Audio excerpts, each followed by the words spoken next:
Alright guys, you're here for the goods, so let's get right into it.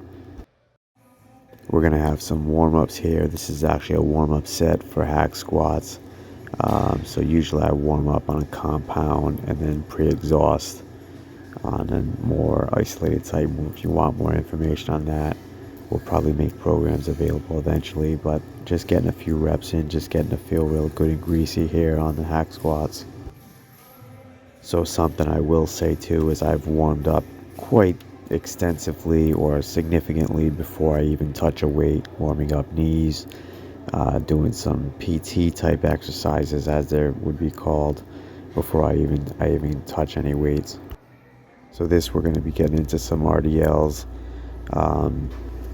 It's actually my first time using straps, like kind of conventional straps for pulling RDL movements. So I was using some kind of assisted device before, and just because of the technique and the progression and the level I was at, I didn't find the straps necessary until really recently here. So you'll see here I'm kind of struggling or wrestling with it a little bit, just getting used to it, making sure it's good and tight.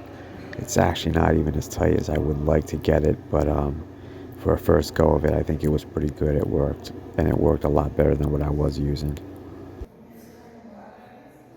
So you're going to see me in a moment kind of step away from this. I kind of did this as a rack pull.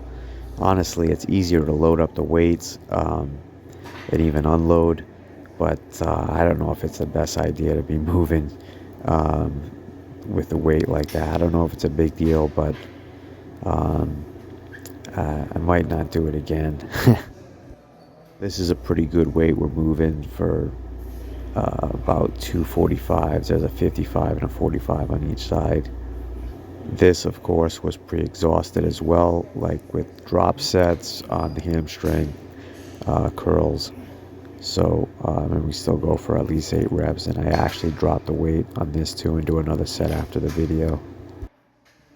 So fun stuff. I was actually excited to have to and be progressing enough to be using the straps, which I posted on my Facebook, but I'm actually looking at getting a Facebook group going as well. Let me know in the comments if you guys would be interested in that. So anyway, yeah, it's going to be as a membership, but now we're going to get into some abs. I actually did 3 exercises for abs today, which normally I just do 2, like an upper and lower ab, and sometimes I do like a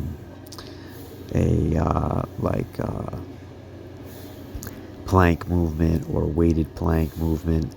And of course I do some ab exercises before I even get into the workout, kind of some core stability type stuff.